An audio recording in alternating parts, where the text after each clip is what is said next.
Kia ora koutou katoa. Tēnei au I tū rangi nui nei, I raro I a rangi nui I runga I a papa tuānuku. Te tiro kau ana ki ngā maunga whakahi me ngā tini uri o tāne. Tēnā koutou katoa. Kei ngā mātā waka o te whetuao, tēnā koutou katoa, ka nui te mihi. Ko mitiria turei a hau no kahununu ki Wairarapa me Ātiho hoki. Welcome to all of you to the Matariki Network lecture series.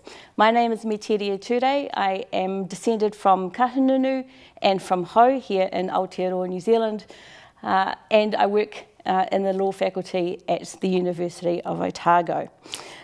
We welcome all of you from all over the planet who are joining us for this lecture series on race, racism and decolonisation.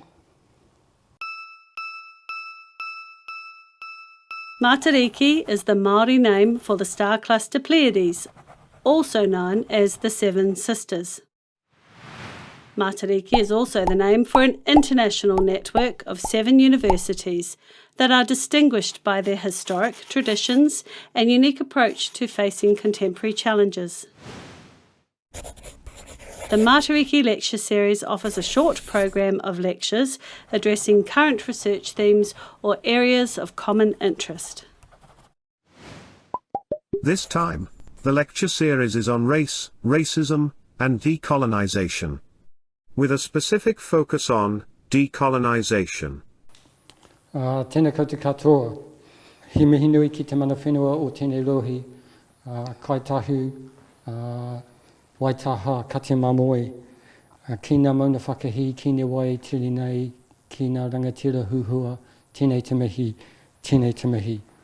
I te rangatira me te kai whakahaere o tēnei hui, Mitiria, tēnā koe.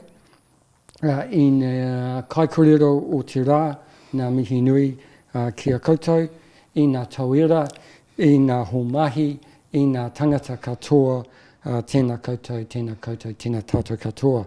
Following on from Matiria's welcome, I also began by acknowledging the mana whenua, the traditional people who exercise authority over this place. I acknowledge Matiria as an important leader as well as our chair for this gathering, and greeted our speakers right around the world, acknowledging students, colleagues and anyone who's joined in on this Matariki lecture. Thank you all for joining us. The Matariki Network is an important global initiative taking its name from the constellation that here rises and marks the beginning of Te Tau Hau, the Māori New Year. Of course, it's a constellation known as Pleiades in Europe. This was a network established in 2010, consisting of 7 comprehensive research-intensive universities, and it's a network designed to create opportunities for staff and students in those institutions to work together to amplify the impact of their research, to create new learning opportunities for students, and to share best practice.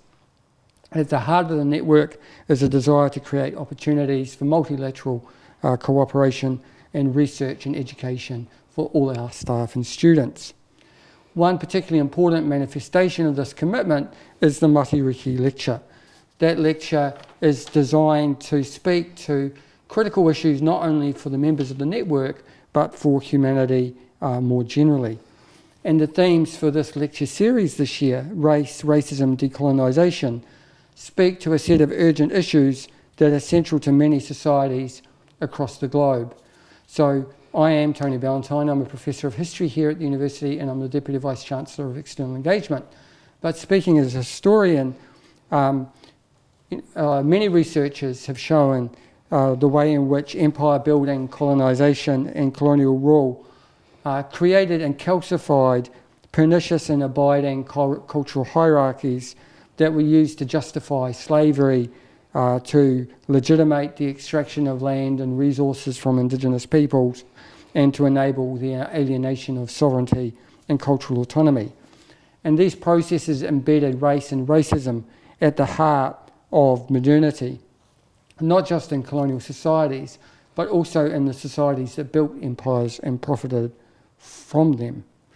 So at this moment, all of us across the globe live in the shadow of empires, and we face the challenge of negotiating pathways out of those inherited ways of thinking and interacting, and the ways in which we distribute power within society. Now, those dynamics require critical reflections from within universities if we are carrying out our roles as critics and conscience of society. And that reflection is also really important because our institutions themselves are sites which need to be transformed through critical reflection and constructive engagement. Hei anō, that's enough from me. I'm really looking forward to hearing from the speakers who are going to share a range of reflections on decolonisation from a range of different cultural, disciplinary and epistemic locations. So kia ora tātou, nō reira, tēnā koutou, tēnā tātou katoa. Kia ora Tony, and thank you for the introduction to the Matariki Network and the lecture series. We have 5 amazing presentations, so we're going to crack straight into them because we really want to hear about the work and research from these presenters. So I'd like to introduce to you first Dr. Lisa Adams. Dr. Adams is the Associate Dean for Global Health, the Director of Global Initiatives, and a Professor of Medicine in the section on infectious diseases and international health at Dartmouth's Giesel School of Medicine. And her presentation is on decolonising global health through equitable partnerships. So please welcome Dr. Adams. Thank you. I'm going to share my slides, and if I'm lucky, it will actually save the settings from last time. Okay, so can you see my first slide? All good? Okay, great. Thank you. So really a pleasure to be here with all of you. I want to welcome all my Matariki friends and colleagues and say good evening, good morning, good day to all of you. And I'm here to talk about decolonizing global health through building equitable partnerships. Let's see if I can advance. Okay, so first of all, we know that global partnerships are quite common across all university academic settings and certainly across the Matariki network. I just grabbed a few examples from the internet here. So all of our institutions have several global partnerships.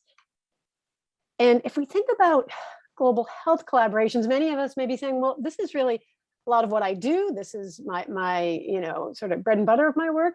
So why do we need to talk about them now, and how do they relate to decolonizing global health? And what I'm here to do really is to challenge the way that we have been conducting our global health work. If we look closely and honestly at our global health partnerships, we may see that they're not necessarily balanced or equitable, or not as balanced as equitable as we might hope or like. And equity is particularly important when partnerships are forged across a great resource divide, when institutions in high-income countries, like all of our institutions, partner with those in low-income countries. If those of us from the high-income countries, the well-funded or institutions, choose to ignore or pretend that this resource divide doesn't matter or exist or affect how we are perceived or received, we risk unknowingly replicating the very inequities that we seek to mitigate. And I would venture to state that the stakes are higher than we might think. Getting these partnerships wrong can have grave consequences. Many of us have heard of partnerships that have ended poorly or were put in jeopardy by bad behavior. Or perhaps more commonly, many of us can recount failed efforts in which an assessment was made about what a high-income partner identified to be a critical gap, and with some perhaps tacit agreement or polite acceptance, maybe from the incorrect set of stakeholders, that high-income country partner plowed ahead, as our type A personalities tend to do, with a solution to a problem that was not really a problem or a priority for the populations they were working with. And that was met with a big fat failure. And I say these failures come at a cost. Costs in the form of eroded trust, of squandered resources, and continued disempowerment. And frankly, it's time that we stop learning these lessons on the backs of these communities. So if awareness of these complex issues is the first step, how do we avoid replicating the very damaging patterns of inequities that we're striving to eliminate? And to do so, I'm going to put forth that we need to have a paradigm shift in global health.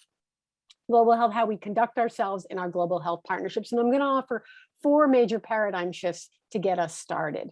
So the first paradigm shift is we really need to move from thinking about global health in the realm of charity or good deeds, really more into the realm of global citizenship, of global security, of human rights and the social justice framework, and partnership with interdisciplinary collaborations. And I would venture to say that the pandemic that we're all still living through really has taught us how we are more connected than ever before, and how these concepts of global citizenship and global security are really so essential to how we conduct ourselves, and certainly in this work.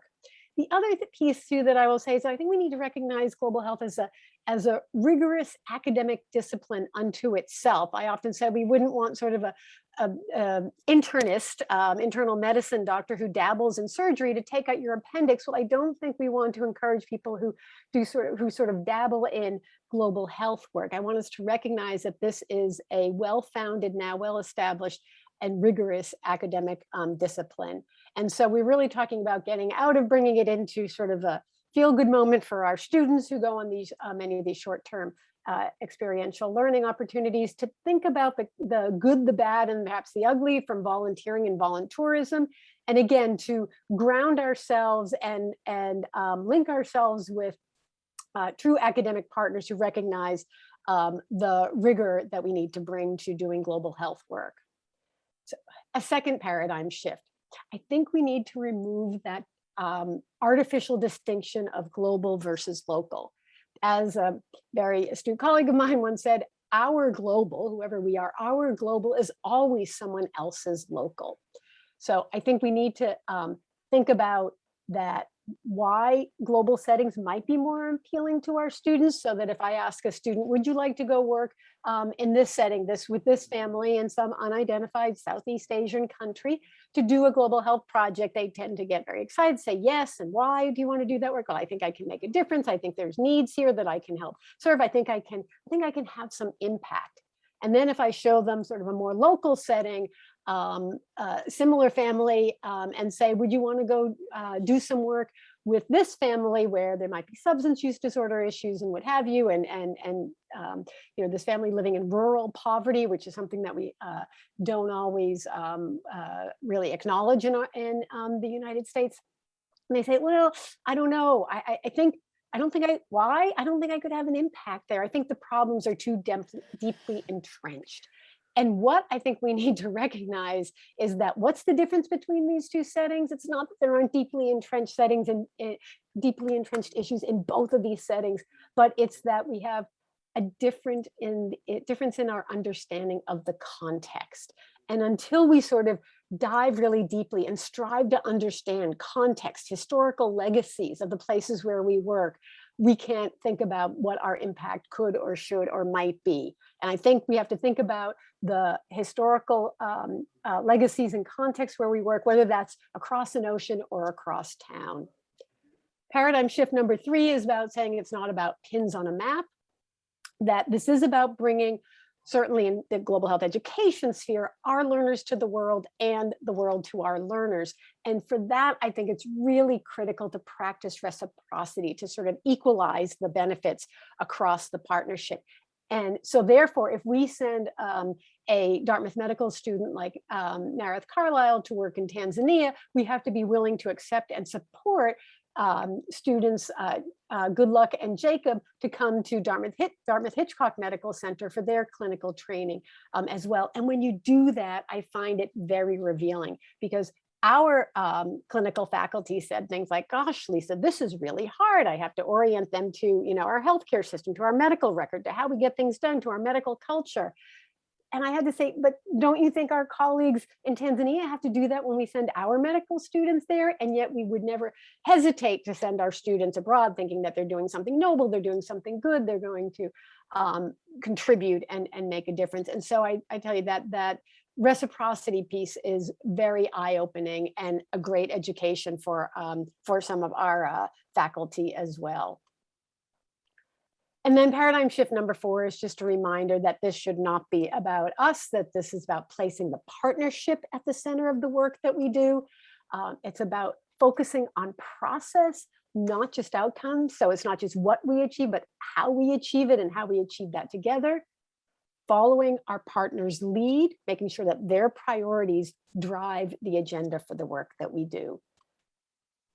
And all of these paradigm shifts together, I think, will help us come to what I call the resultant paradigm shift in decolonizing our partnerships and thereby decolonizing our global health work. So I think we need to constantly be asking who's driving the activities that we're engaged in. And this concept of first, do no good is a reminder that we give to our students. You've all heard of first, do no harm, perhaps. But the first do no good is a reminder to our students who are really rewarded through their academic careers many times for being, assertive and outspoken and kind of making sure that their opinions are known and speaking up and really trying to be sometimes not even assertive, but almost even aggressive in making their thoughts and opinions known, and being very confident in what they say. And I tell them to undo all of that learning, sit back, step into listener mode. And if we say to them, your goal is not to accomplish anything, is to first do no good, that allows them to do that more easily, to say, okay, don't need to go there and kind of elbow my way forward to try to accomplish things and have my own agenda to accomplish. And so that's a sort of regrounding. It's a little bit provocative, but a way that a colleague of mine has helped our students rethink their roles in our global health partnerships. We have to be thinking about how do we co-design, how do we co-problem solve? What does that really look like when we're doing it across borders, across cultures, across history, across power and financial dynamics? So I think that's a question we need to constantly be asking ourselves in these partnerships. We need to be careful and watch our language, our behaviors. Maybe we say and do things without being aware of the impact that it may have. So we have to be really attentive to that. And I think we have to do more listening than talking. And again, I think we constantly need to be striving to understand the context and legacies of the places where we work. So I'll end here with this otherwise unattributed African proverb that guides our work. If you want to go fast, you go alone, but if you want to go far, you go together. And I always say we're in this for the long haul, to go the distance. Thank you. Thank you very much. Thank you very much, Dr. Adams. And just a reminder, if you want to ask questions, you can use the Q&A option at the bottom of your screen, and we will come back to those questions, hopefully, if we have time at the end. I'd like to now introduce you to Dr. Kristen Moria. Dr. Moria is an assistant professor, thank you, of English at the Queen's University. She is a Coloured Conventions project teaching partner. Her research interests include sound studies and Black feminist performance, particularly in the circulation of African American performance within the Black diaspora and its influence on the formation of national identity. Her presentation today is on Black books, the role of Black studies at the university. Please welcome Dr. Moria. Thank you so much for that introduction. And thank you to everybody for joining us here today. Many thanks also, again, to my colleagues in the Matariki Network who've made this gathering possible and accessible for so many others. So the title of my talk today is Black Books, the Role of Black Studies at the University. In this talk, I'll briefly outline the overlapping histories of Black faculty, students, and community members at Queen's University in Kingston. I'll also address recent developments in research about Queen's Black history and the development of the Black Studies minor. And the snapshot that I present to you today is really indebted to work by people like Craig Stevens, Dr. Craig Stephen Wilder, particularly Ebony and Ivory, Race, Slavery, and the Troubled History of America's Universities, as well as more recent work set in Canadian contexts, like Afua Cooper's research on Lord Dalhousie's relationship to race and slavery, and the report that was generated from that work. So in Canada in recent years, we've seen an increased recognition of the fact that some of our post-secondary institutions have very complicated relationships to the systems of chattel slavery and systemic racism that we're used to understanding as happening elsewhere. And this year at Queen's, we've seen a cluster hire of new faculty members whose research and teaching will support the new minor in Black Studies, sort of a response to those new awakenings. But as in many places, I would argue that this flurry of activity is both fueled by and actually obscures the fact that there have been relatively few Black faculty members at Queen's for most of its history. And in fact, Queen's University did not welcome its first Black professor until the Civil Rights era. At that point, distinguished civil engineering professor, Dr. Barrington DeVere Batchelor, became the first Black professor. He was born in Jamaica and earned a PhD in civil engineering from the University of London's Imperial College of Science and Technology in 1963. And then DeVere Batchelor began working at the university in 1966. He taught civil engineering at Queen's for 27 years before retiring in 1993. So not very long ago, and actually, if you hang out long enough in Kingston, you'll probably meet a community member with very fond memories of Barry, as he's known locally. In addition to his long academic career, he was an outspoken advocate for racial justice and against police violence on campus, locally and nationally. And yet after Batchelor joined the university, Queen's recruitment of Black faculty members remained minimal, if not altogether negligible. And of course, one of the striking things about Batchelor's effective desegregation of the university is that it happened such a short time ago. In addition to this, as a Black feminist scholar, I'll also say that while the university actually has an official historian and has a number of students right now who are researching Black history at the university, to my knowledge, no research has been done to identify the first Black woman who was a professor at Queen's or the first Black female student. Nevertheless, we can say that Black faculty and staff at Queen's have maintained active research and service profiles here for many years. And so in 2017, the university announced a 5-year faculty renewal plan, which, while not ostensibly focused on Black representation, resulted in an increase in the number of Black faculty and staff on campus. In 2017, Dr. Catherine McKittrick, Dr. Beverly Mullings, and Associate Vice Principal of Human Rights, Equity, and Inclusion, Stephanie Simpson, agreed to create a listserv to connect Black faculty and staff at the university. We have a website now that actively invites, or when we actively invite and solicit new Black faculty and staff to sort of participate in both the website and the listserv to create at least a sense of virtual community and support. And our Black faculty and staff are nationally and internationally renowned. Members of Queen's Black Faculty and Staff Caucus have participated in national conversations about the relationship between Black Canadians and Canadian universities. And so, we're a small but mighty group. I turn now towards students because the history that I've told you is not usually what people think of when they think of Black folks at Queen's. And I do so reluctantly, in fact, because I think that there's a tendency to focus on the success of a select set of Black students. In fact, one student in particular, Robert Sutherland. And that tendency has allowed our institution to avoid reckoning with its own difficult relationship to Black communities and individuals. And yet, I would argue recent research developments highlight the way that Queen's University has long had a stake in Black intellectual culture, despite its own efforts.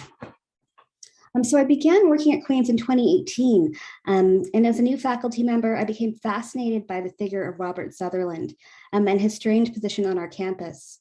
One that continues, a university campus that continues rather publicly to grapple with the practical implications of being known as both an elite academic space and a bastion of white privilege.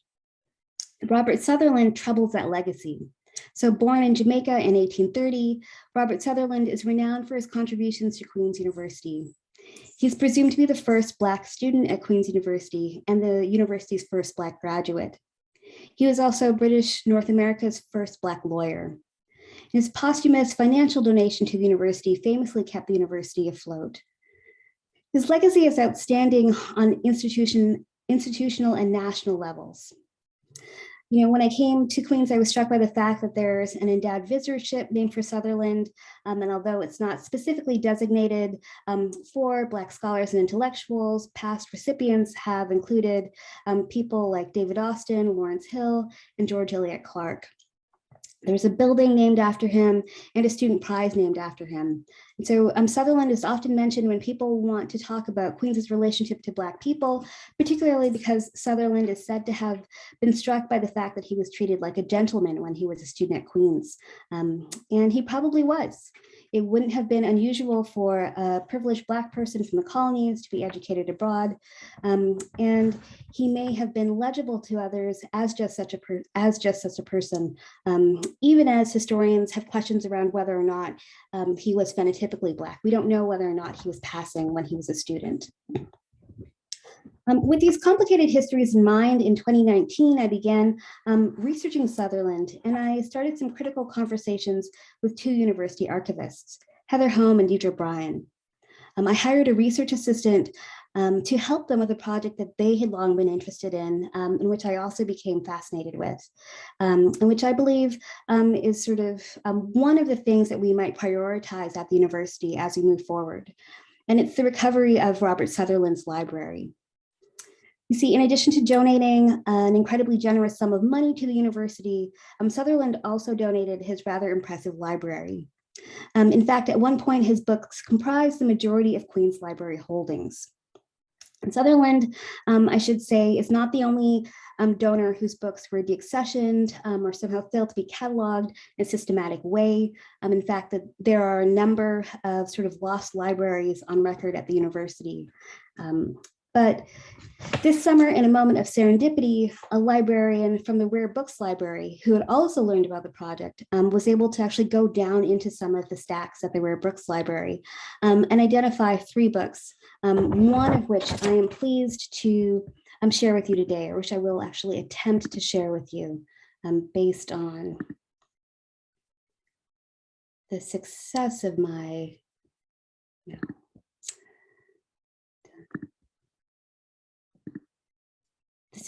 Zoom skills. So let's see if it works.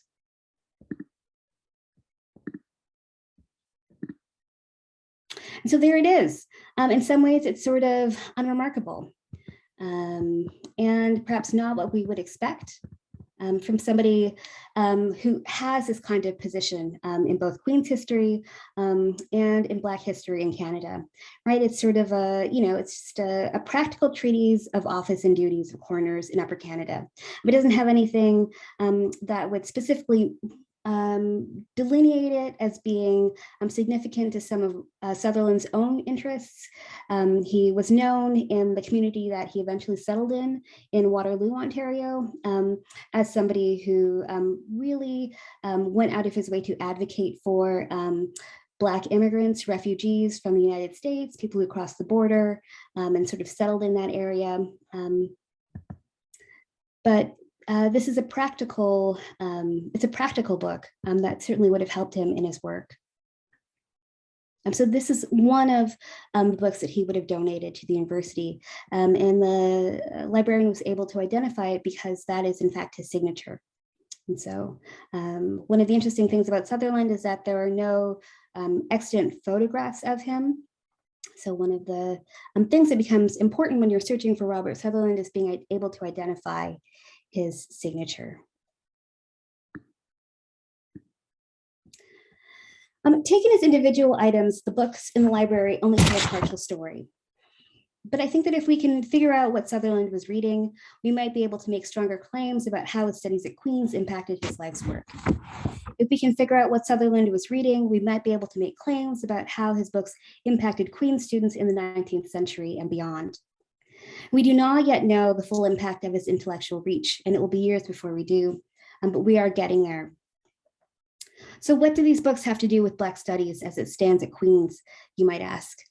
I would point out that this collaboration happened because I'm a new Black faculty member in search of my own history at Queen's. So I would say that this research is actually a tangible outcome of hiring practices that prioritize Black faculty who work in the field of Black studies. The project itself of finding Robert Sutherland's library and the hiring in the field of Black studies continues. The outcome of this work is hopeful but uncertain. What does it mean if we say that our very intellectual roots are born of work curated by an exceptional Black Canadian immigrant who became known for his work in the field of law and for his work on behalf of Black immigrants and refugees from the United States? The discovery of Robert Sutherland's library is a shocking fact that can serve to upend our understanding of Queen's relationship to Black intellectual thought, and in fact shift our own framing of the institution's relationship to Sutherland from one of a sort of colonial extraction, which places Sutherland and his material excess perilously close to the commodified labor and bodies of Black Jamaicans in the 19th century, to one of intellectual insurgency and generation. Robert Sutherland's books can form the basis of a rejuvenated understanding of the role of Black studies at Queen's now, its longue durée, and its depth. Robert Sutherland's library is a testament to the fact that our fortunes and our futures have long been intertwined. Thank you very much. Thank you, Dr. Moria. I'd like now to introduce Zaria Marshall. Zaria Marshall is a PhD candidate born and raised in Trinidad, who obtained her Bachelor of Arts in German Studies and Environmental Studies at Bowdoin College in 2015, and her Master of Arts degree at Eberhard Karls University of Tübingen in English Literature and Cultures in 2019. She's currently pursuing her PhD, researching archives of perceived change to the post-colonial, specifically since the independence of Trinidad and Tobago through Calypso lyrics. So her presentation is on educating about racism and its legacies from the colonial to post-colonial era across the Caribbean and Europe. So please welcome Zaria Marshall. Thank you very much for the very generous introduction. I would like to also thank my colleagues who are also joining us this day, this night, this evening, where currently by me it is 2 a.m. in the morning, but we don't see it in the background, so that is fine. Thank you all for being part of this initiative, the Matariki Lecture Series. It's so important to hear that we are not alone in the things that we're doing and fighting for as part of the Decolonisation project. Yes, as already said in my introduction, my name is Zaria Marshall. I'm a PhD candidate in Tübingen, Germany, southern Germany. And I am actually in the Department of English Studies doing post-colonial research. And today I'm going to be talking about educating about a point that I didn't add in the original topic, but I think it's important to identify racialization, racism, and its legacies from the colonial to post-colonial era across the Caribbean and Europe. And with this dichotomy between Caribbean and Europe, it also takes in that also Africa, North America, South America, also Asia and Oceania. So I would invite you to be generous with your imagination about how I'm using these terms. And as part of my beginning, I'd like to start with unpacking some of these terms even. So here we go. So in my short talk, I'm going to be talking about the definitions of some of these terms as it relates to post-colonial history, the Caribbean and Europe defining these spaces, and also looking at education as a decolonization project.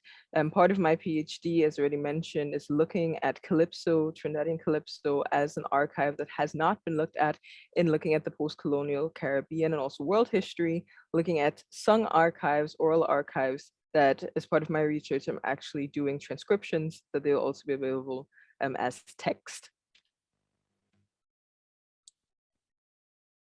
So for maybe to begin, we need to look at, when we get to that slide yet, we want to unpack the historical developments and context. And I want to directly connect to Dr. Adams' point about understanding context and legacies. I think it's important that it's understood, but it's also important that we teach it. And that's where it actually comes into play in the way that I'm thinking about the way I want to be an academic when I'm finished my PhD and going towards looking towards professorship, is looking at how do we teach the legacies and contexts that are difficult, that have been one-sidedly taught, single stories in some instances. And how do we bring that close to generations that in some instances have only been taught the one-sided history?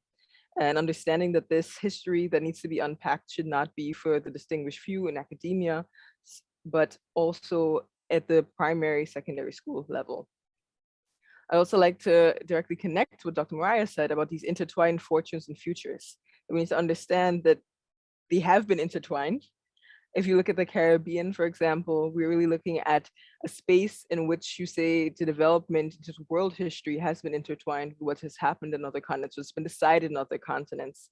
And even up until today, even when we're talking about it as a post-colonial space, is very much dependent on the global context. And thank you once again, Dr. Adams, for also mentioning this global local dichotomy that's very artificial, that's very much present also when you talk about post-colonial studies, because we're talking about post-colonial societies, and usually we're talking about societies in which colonial rule was exercised and not thinking about the colonial societies in which definitions occurred.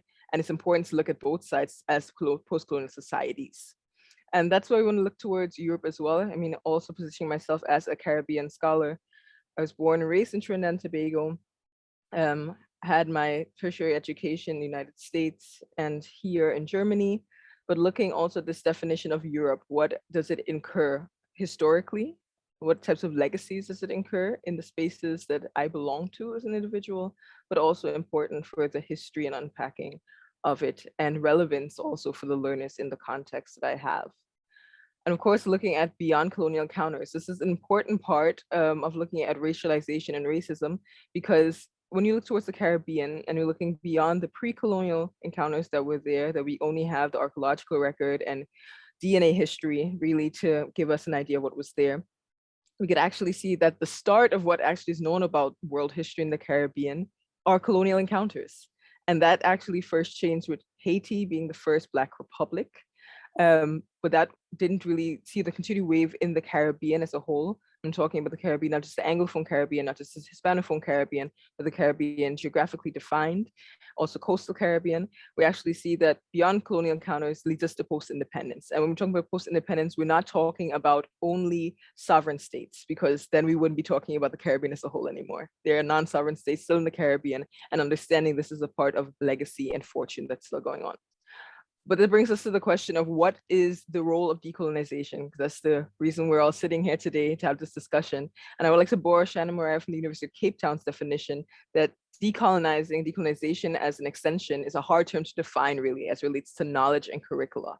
But one core idea that's emerged is that different kinds of knowledge need to be valued. And the archive, the JAGA archive in this instance, that at the beginning of last year, unfortunately caught flame, and they're still doing a lot of reparation work in terms of how to salvage the knowledge of African knowledge that was there, but also global knowledge from the African perspective, and analyzing how these knowledge stores can be historically undervalued and how we need to go forward historically looking towards the future to value them. How do we value what has historically and continually, unfortunately, been undervalued? And I would like to present to you basically what my curriculum has been in the last 2 semesters here at the University of Tübingen. I've had the opportunity to work in our over-departmental courses, part of our former career services, and look at how teaching a wide range of students from different fields. I've had neuroscientists, people who are in Latin American studies, of course, or English and American studies, to people who are doing German studies, who have been interested in the question of, okay, what does the Caribbean have to play in a role in my studies? And that's been very interesting to light. So to summarize, education as a decolonization project is intrinsic to the process, was intrinsic to the process of racialization and racism, and even currently to the process of racialization and racism that we see, for example, in global health that we heard before, or even historically on university campuses globally. And therefore, education needs to be essential for decolonization. We need to educate on what happened colonially, but also what on legacies on racialization and racism that are in our fields today. And that is one of the things that I address in my course.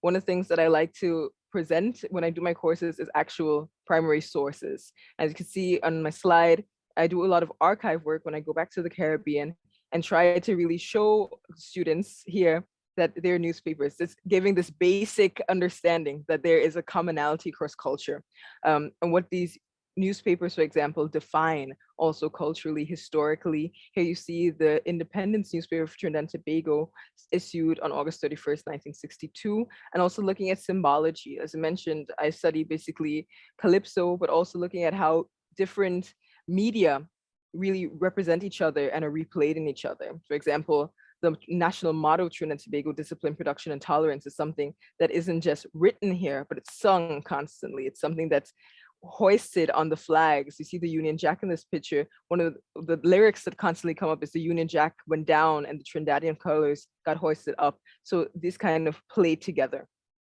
Also looking at colonialism and post-colonialism, looking at history as a set of narratives, archives, memory, commemoration that is either brought into the space or left out of the space. Also looking at different identities that are underrepresented, for example, the Jewish presence in the Caribbean, on Trinidad and Tobago especially, and before the Ashkenazi presence. So looking at Sephardic and Mizrahi Jewish identity, and also looking at the way culture through food is very important, and not in a it's also important when we talk about culture as a representation of food that is not re-colonialized in that way, but understanding how colonial identity, as I mentioned in the beginning, was something that was mirrored across culture. So it wasn't just the colonial identity of Trinidad and Tobago to identify itself as an English cuisine, but to understand that British cuisine today takes very many elements from Caribbean cuisine, and understanding how that represents one identity born out of very difficult fortune.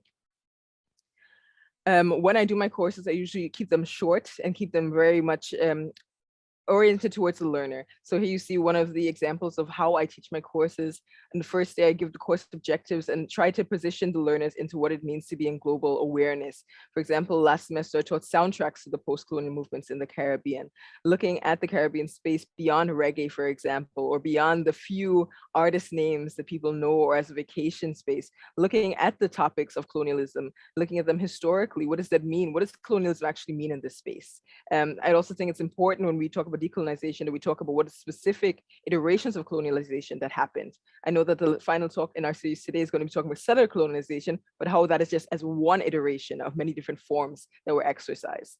Looking also at the North-South, Global South divides, also an artificial divide, but how it helps us in terms of thinking about inequalities throughout spaces historically, talking about also the difficulty in defining a space singularly, the Caribbean, especially something that I wrestle with, or the idea of Europe. This is something I always ask students to reflect in this course as well, and looking at the Caribbean as a space or model to kind of rethink some of the norms that have been propagated in Western hegemonic academia. And then going through what it means independence in terms of movements and soundtracks, talking about different academic works that have actually looked at this song lyrics as a form of literature, going into a group work phase where also it's important to come into discussion. It shouldn't just be a lecture in which I download all of my knowledge, because as someone who has lived experience, it's important for me that students also have a lived experience with the knowledge that they're coming into contact with. And it's been very productive to do this kind of work, giving you an idea of how simple it actually can be. I myself would consider myself through time now a historian in the Caribbean, but I wouldn't consider myself just a historian in terms of global history, but Caribbean history in this kind of aspect. That was my short presentation on how I educate decolonization, basically, and I'm looking forward to the questions you may have towards the end. Thank you very much. Thank you very much, Ms. Marshall, and for contributing at such a late/early time of day for you. Really do appreciate it. I want now to introduce two speakers, Dr. Joanna Alexi and Belle Selkirk. Dr. Joanna Alexi is a postdoctoral research associate at the POSH, I think that's how you say it, Centre for Indigenous Health and the School of Indigenous Studies at the University of Western Australia. She works in Professor Pat Dudgeon's team on the Transforming Indigenous Mental Health and Wellbeing project. Belle Selkirk is a Noongar woman from the southwest of Western Australia. She is connected to her culture through her grandmother, Lila Hume, who has been a strong role model in her life. Belle completed her Master of Psychology clinical at the end of 2008, and her thesis examined the outcomes of a school-based resilience program for Indigenous primary school students. And so their presentation today is on Decolonising Psychology, Australian Indigenous Psychology Education Project. So please welcome them now. Thanks for that lovely introduction. I'll just get the slides shared.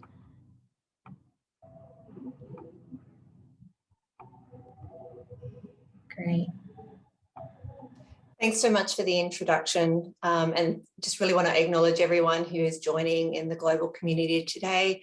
Really appreciate holding the space for all of us here. So Jo and I are presenting Decolonising Psychology, in particular looking at the Australian Indigenous Psychology Education Project. So first of all, I want to acknowledge and pay respects to traditional custodians of the land that we meet on, elders past, present and emerging. We also wish to acknowledge and respect the continuing culture, strength and resilience of Aboriginal and Torres Strait Islander peoples, as well as Indigenous peoples across the world. Thanks, Jo. So just to position ourselves and locate ourselves, this is the beautiful Australian country, and this map shows all the different First Nations, Aboriginal, Torres Strait Islander people across Australia. We are in the southwest of Western Australia, and you can see in the blue here, that little snippet there. I'm calling in from my home country, which is Bibbulmun Wadundee Territory. Jo's calling in from the Whadjuk Nation, where they're all little clan groups amongst the nation of the Noongar people. Great, thank you so much, Belle. So just a bit of a rundown of the agenda. We'll first start by giving a bit of history of the Australian Indigenous Psychology Education Project, or AMPEP for short. Then we'll talk a little bit about the outcomes of the first AMPEP, and Belle will run you through the current psychology workforce, a bit of a lay of the land of where we're at.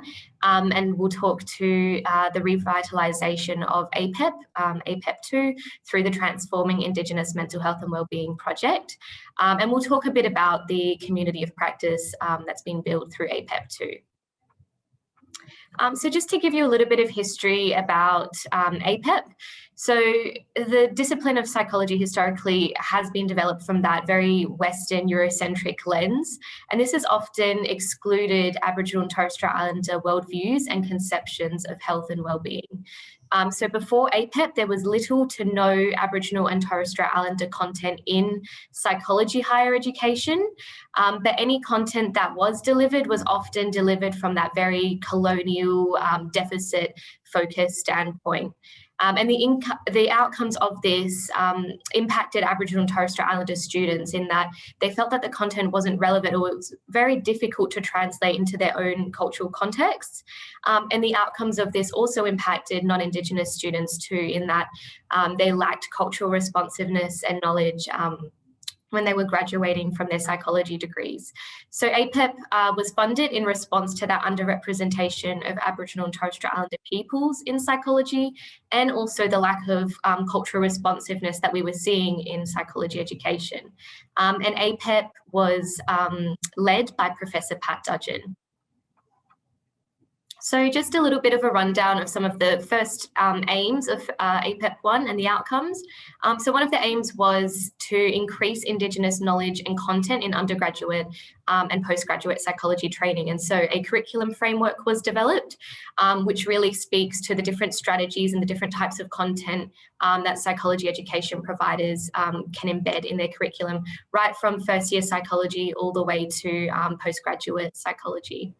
There was also a focus around the recruitment and retention of Aboriginal and Torres Strait Islander psychology students, and there was a framework and guidelines around strategies for increasing student support there as well. There was also another focus around professional development and competencies in psychology, in the psychology workforce. And so a workforce capabilities framework was developed just to provide some information around what are the core sorts of knowledges that the current workforce need to know about to work effectively with Aboriginal Torres Strait Islander peoples in the mental health space, and to do it in a culturally responsive and safe way.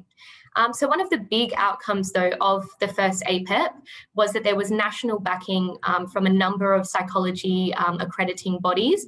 And one of those was the Australian Psychology Accreditation Council, which is a big body in Australia that accredits psychology courses. And so in 2019, they actually changed their standards and included a cultural responsiveness standard that requires all universities to embed cultural responsiveness as a core competency in psychology higher education. And this was a really amazing outcome of the first APEP.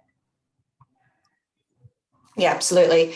So following that, I just want to give a little bit of context of the psychology workforce. So the profession or the discipline of psychology and the profession of psychology, represents a large body of the workforce in Australia. Aboriginal and Torres Strait Islander people in Australia represent about 3.5% of the population, yet we have very, very few Aboriginal and Torres Strait Islander psychologists in the profession. So there's an estimate that we need over 1,000 Aboriginal and Torres Strait Islander psychologists to reach that parity. Also, there is significant underrepresentation of Indigenous and Aboriginal and Torres Strait Islander students in psychology, studying psychology in university settings. So there's this really great recognition that we're really needing to build this workforce. So not only Aboriginal and Torres Strait Islander psychologists in the discipline and profession, but really supporting students to successfully come through their university years. Thanks, Jo. Very briefly, I'm going to touch on this. So the Transforming Indigenous Mental Health and Wellbeing project is a grant that has 3 different streams. And the APEP project that Jo introduced has been revitalised under this grant. And this is really, really important, and with all the national backing from the peak bodies. So under the, you can see it in blue, the Empowering Workforce stream of this really important grant. The APEP II, what we're calling the APEP II project, has now been revitalised. And what's really important is this is coming from not only strong backing from various bodies, but this is very strong Indigenous leadership. We have very, very strong Indigenous governance in this grant, and it's making really important headway. Thanks, Belle.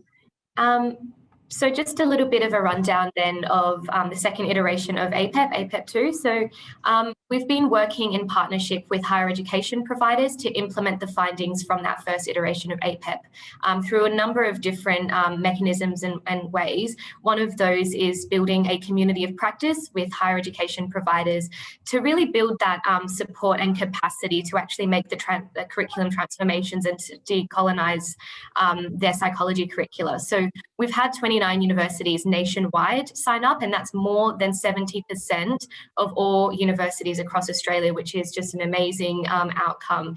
And there's a really, there is the push from the accreditation standards, but there's actually a really genuine interest to decolonise psychology, and it's just been a really great group. And Belle will explain a little bit more on that soon. So another stream of work is a scoping and evaluation of psychology education. So we're really wanting to just see where universities are at in terms of decolonising their curricula. What have they been able to achieve? What are they finding difficult? And maybe sort of working out what we can do to assist them to overcome these barriers. And we're also really wanting to understand how they've been able to support their Aboriginal and Torres Strait Islander students as well in that process. We're also working with key executive stakeholders in the APEP II Executive Stakeholder Advisory Group, and we have a number of national representation. So we have the Australian Indigenous Psychologists Association on board, APAC, as I mentioned before, the Australian Psychological Society, the Psychology Board of Australia, and the heads of schools all involved in that project, which is incredible. So just a little bit more on the community of practice. So the community of practice consists of representatives from Aboriginal and Torres Strait Islander bodies, as I mentioned, AMPEpep before, and this helps to ensure strong Indigenous governance over the entire project. We also have the 29 higher education providers, as I mentioned, and this is comprised of heads of schools, undergraduate and postgraduate coordinators, senior lecturers, course conveners, so all of the really top sort of people in terms of actually making those curriculum transformations, and that's really important. And we also have backing and representation from the Australian Psychological Society and HOTSPA, which is the Heads of Schools Association there as well. So our community of practice meetings are held once a month via Zoom, and they're facilitated by Professor Pat Dudgeon. So I'll just pass you on to Belle, who will describe a little bit more about the community of practice meetings. Yeah, so in these meetings, a real kind of collaborative sharing of knowledges, of experiences, and that coming together in relationship and reciprocity to really critically reflect and look at ways to decolonise psychology curriculum and increase Aboriginal and Torres Strait Islander participation. So there is, discussions around, what is the meaning of decolonisation, discussion around recruitment intention, graduation, support, opportunities for Aboriginal and Torres Strait Islander students. People will present on pilots and best practice examples, things that they're trying or is in process or they've had successes with. Also, as part of this community practice, Joe and I, as well as Pat Dudgeon, Professor Pat Dudgeon, we've been organising webinars with the Australian Psychological Society on trauma-informed care, working with Aboriginal and Torres Strait Islander people, decolonising practices. The APEP website is a really wonderful website for information and resources that people in the community practice can draw on to embed some of these knowledges in their curriculum. We've also been providing one-on-one support to higher education providers when there's been requests. And an example of that is with the University of Western Australia, the School for Psychological Science. Joe, as well as other team members, been leading what we call a yarning circle with faculty members within that faculty to look at how they're decolonising their curriculum, how they're embedding Indigenous knowledges into their curriculum. This is just a quick show of the APEP website. And you can see on there, some of the clearinghouse examples of the resources that we provide, that we update all the time. People in our community of practice share resources, as well as we source them as well. So I'm just going to move my tile because I can't actually see on here. Okay, so we also have our social media pages with Twitter. So you can see the Transforming Indigenous Mental Health and Wellbeing Twitter.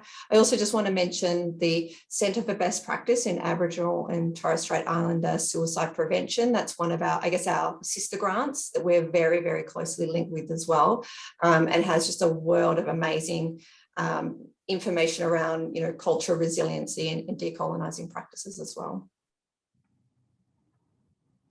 These are all of our community partners across the nation, with a lot of really, really important bodies, Aboriginal and Torres Strait Islander governed bodies that we're in partnership with across our grant. This is our really broad team. And over on the left, we have a very strong matriarchal leadership with Professor Pat Dudgeon, Professor Jill Milroy, and Professor Helen Milroy. And that brings us to the end. And thank you so much for sharing space and hearing about our presentation. Thank you both very much. And before we move on to the final speaker for this particular lecture session, I do want to remind you, if you want to ask any of the presenters any questions, please use the Q&A option at the bottom of your screen, and we'll be able to come back to those questions after the next speaker. And where we will forward those. If we can't get your question today, then we will forward on those questions to the speakers that you've identified you would like to answer your question. I'm very pleased now to introduce Professor Michelle Thompson Fawcett from the Otago University. Michelle Thompson Fawcett teaches and researches in geography and in planning. Her focus is on fostering Indigenous approaches to culturally sustainable environmental futures. The research has a provocative conceptual nature, a commitment to Indigenous methodologies, and an emphasis on issues of Indigenous self-determination. Her work with colleagues and communities has created opportunities in evolving Indigenous planning fields, such as plan making, urban design, impact assessment, cultural landscape protection, and kin settlement development. Her presentation today is on decolonising settler colonial urban planning processes. Please welcome Professor Michelle Thompson Fawcett. Kia ora materia. Tēnā tātou katoa, hei mihi mahana, tēnei kia koutou, ko mga kike te maunga, ko Waitamata te moana, ko mahuhu o te rangi te waka, ko Ngāti Whātua me Ngāti Tirata ngā iwi, ko Michelle Thompson Fawcett tōku ingoa, tēnā koutou katoa. Thank you very much for sharing this time together. I've really enjoyed listening to everybody's presentations, quite inspirational. I think some of the work I'm doing is similar to where Joanna and Belle are heading, but on a completely different kind of scale, really, very small scale, I think. So I've been working with Indigenous communities, and in particular my colleague Janice Barry from Canada, on decolonising urban planning education, stimulated by and initiated by our Indigenous teaching partners. So this is work that our long-held relationships with Indigenous teaching partners brought to the forefront for us and asked us to work on. And these were partners that we were working on in the Otago, Canterbury region, and partners in Manitoba and Canada at the time, with a view to not only contributing to the work that they're doing in terms of Indigenous-led planning and development, but obviously decolonising our education programs in terms of those who are moving into the planning arena, into urban planning fields, whether it be for Indigenous communities or for local, regional or central government roles, and having a new kind of orientation to that work. So what this attempt at decolonising planning education was stimulated by was the need to better recognise the unique and distinct Indigenous planning practices and Indigenous sovereignties that already exist and have existed for hundreds of years, if not millennia in some cases. So bring that to the fore in our planning education. And through that, encouraging our planners to make space for Indigenous planning, whether or not they're working in Indigenous organisations or in central, local, regional government. So making space for Indigenous planning, and I don't want to imply that these Indigenous groups that we're working with have the same understandings of planning, but that broadly, in a general sense, are interested in holistic, integrated planning that's very cognizant of context, of the historical legacies that we've been speaking of place, of local environment, of culture, of ancestors and wider kin in a settler colonial context. So we're specifically looking at a settler colonial context. And the way that Indigenous communities are able to and should be enabled to conduct their own planning activity and transform their own urban reality. And in doing that, in working in that decolonising of education, redefining the relationships between professional planners and Indigenous communities, local government, central government and Indigenous communities, and the responsibilities that each of those partners have, the accountabilities that they have.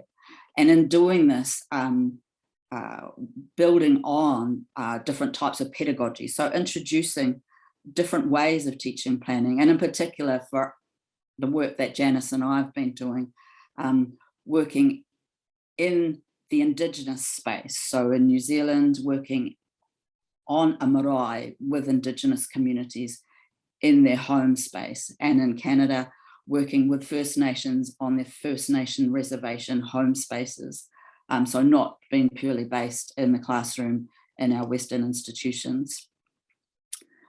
So the kaupapa, or the agenda behind this work, has been about making sure that we enable, facilitate, recognise the need for Indigenous self-determination within the cities that now stand on the ancestral lands of Indigenous communities, that we actually enable Indigenous cultural identity within the urban environment to come through via proactive planning and via property development undertaken by Indigenous groups themselves, that we enable urban design and planning interventions that are led and created by Indigenous communities in our cities, that we use interventions like these to serve to wedge open space for Indigenous futurities in the urban environment, which is actually, despite many years of work in this sort of space, it's actually a relatively new thing in terms of bringing about this type of change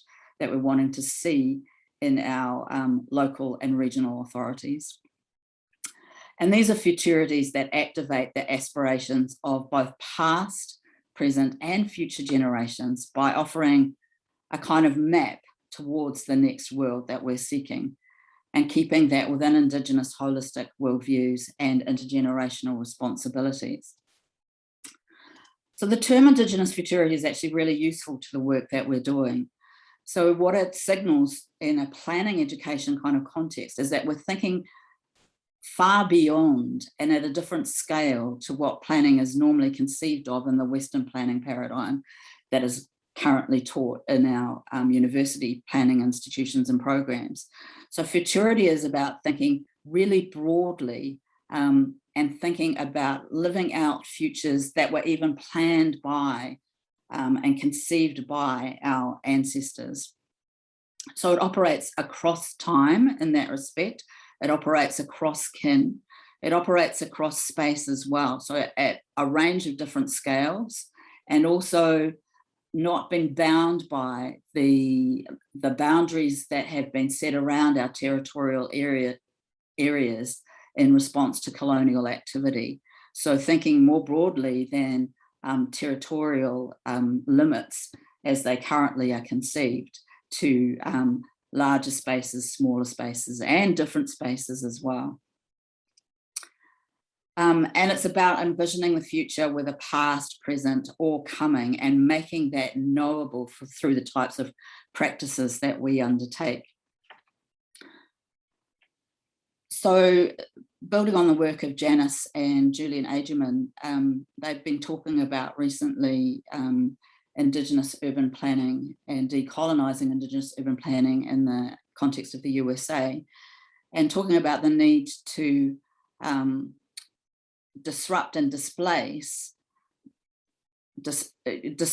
the displacement and erasure of Indigenous peoples from urban environments, but starting that with Indigenous peoples themselves. So it's led by, facilitated by, and created by Indigenous groups according to their own exercise of their Indigenous futurities and their sovereignties.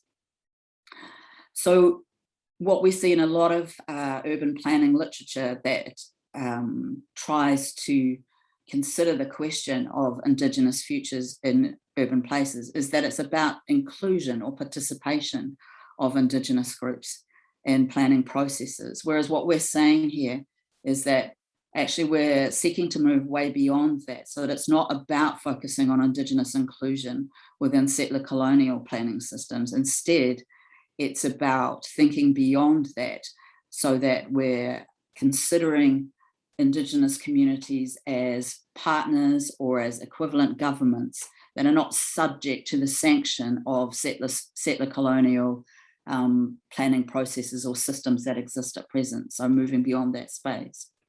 And of course, the importance of this is the need for actually making visible our Indigenous presence in cities that are built on our territories. So making visible our histories, our values, our traditional cultural knowledge, our contemporary knowledge within the urban landscape, and using that as a mechanism, one mechanism to help reconcile past grievances, to be more inclusive in our urban spaces, and use our urban spaces as a place that portrays and celebrates our Indigenous identities, makes us see ourselves in these places, makes us feel we belong in these places, and our identities can be nurtured in settler Indigenous cities. So how might we envision an approach to placemaking that would result in outcomes that facilitate such expression of Indigenous knowledges, practices, and kinship relationships that Indigenous communities identify as central to Indigenous futurities?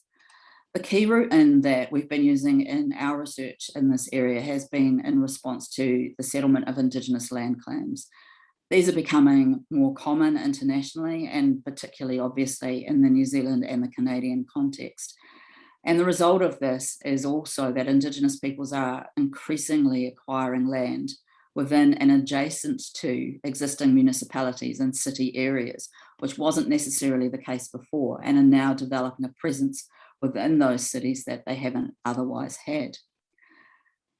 So the ways that we have traditionally gone about that in recent decades is over this right side of the diagram here, if we might call them practices of alliance, if you like, where we engage as Indigenous communities in joint management activities with local governments, regional governments, environmental agencies, where we work to co-produce policy, where we work in some kind of consultative or co-governance arrangement, whereby we engage in and are participants in planning processes. So if we consider those practices of alliance, and they're the most common forms of engagement in the planning system at present, what we're looking at in the research that we've been doing with our Indigenous partners is over this left side of the diagram. So practices of self-determination and sovereignty instead, where we're actually as Indigenous communities leading and being proactive in our own space in terms of the production of plans and envisioning futures in our urban areas, Indigenous design, Indigenous placemaking, and Indigenous property development. And so what we found in the research that we've done with our Manitoba First Nations colleagues and our colleagues at Ngāi Tahu, who we've been working with particularly through their property development arm, is that there's a holistic nature to the type of development and planning activity that is undertaken by Indigenous communities who are acting as planners and developers. That is very different from the type of activity that is undertaken either by the private sector or by local, regional and central government agencies. So it's a very different kind of urban contribution than is typical of private property developers. And it's distinguished by the things in this diagram. So obviously centered on notions of sovereignty.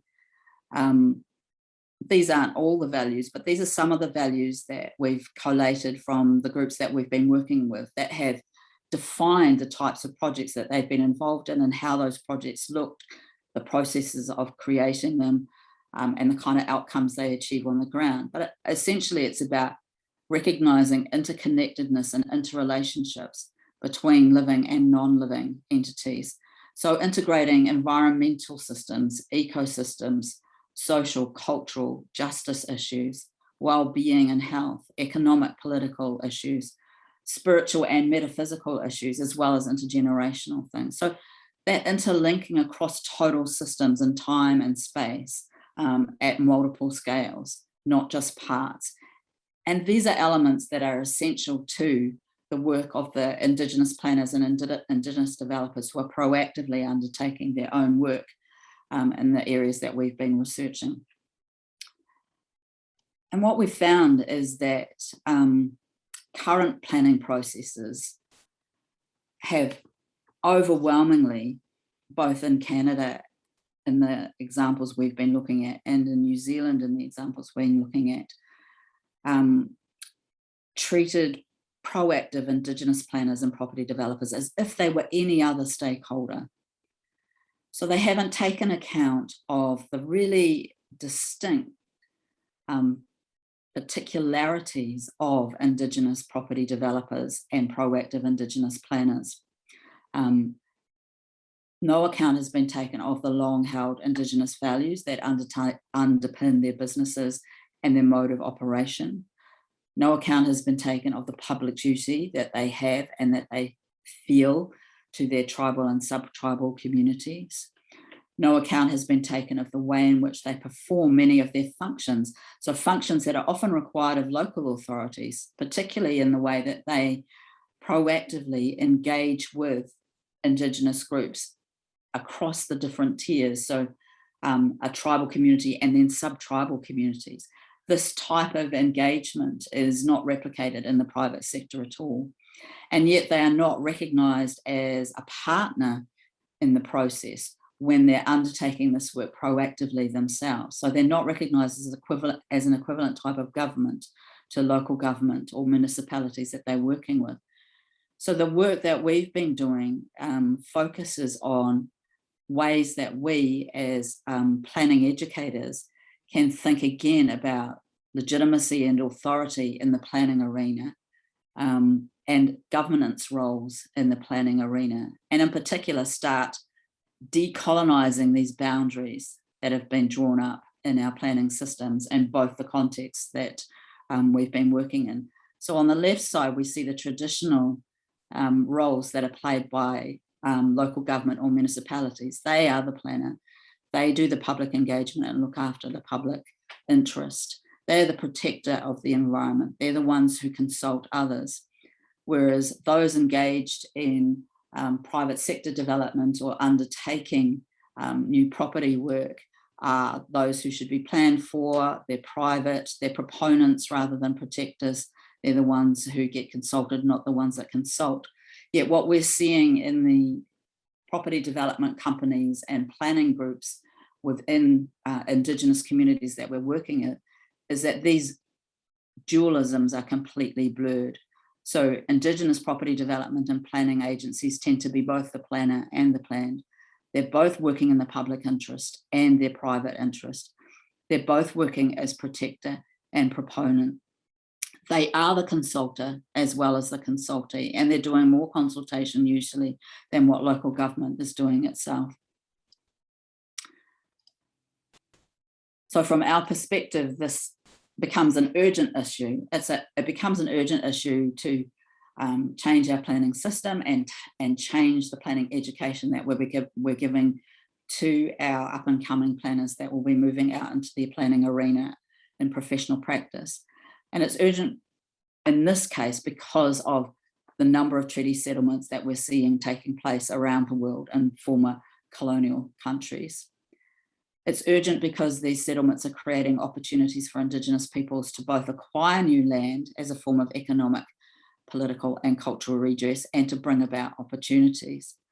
And more than in the past, a significant amount of this land is within our urban areas, within our cities.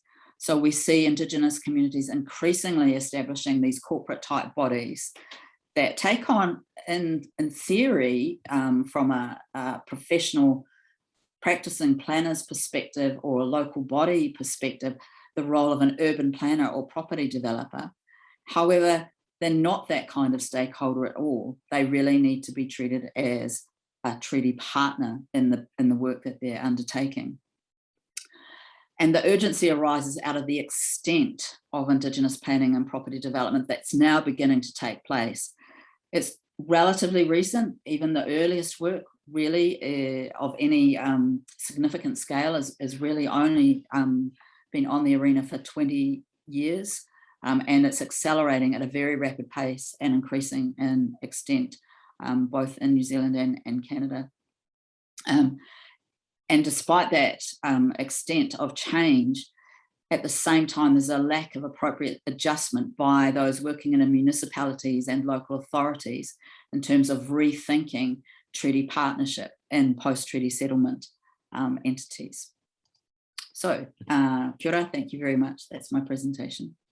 Oh, kia ora, Michelle, and thank you very much for that contribution.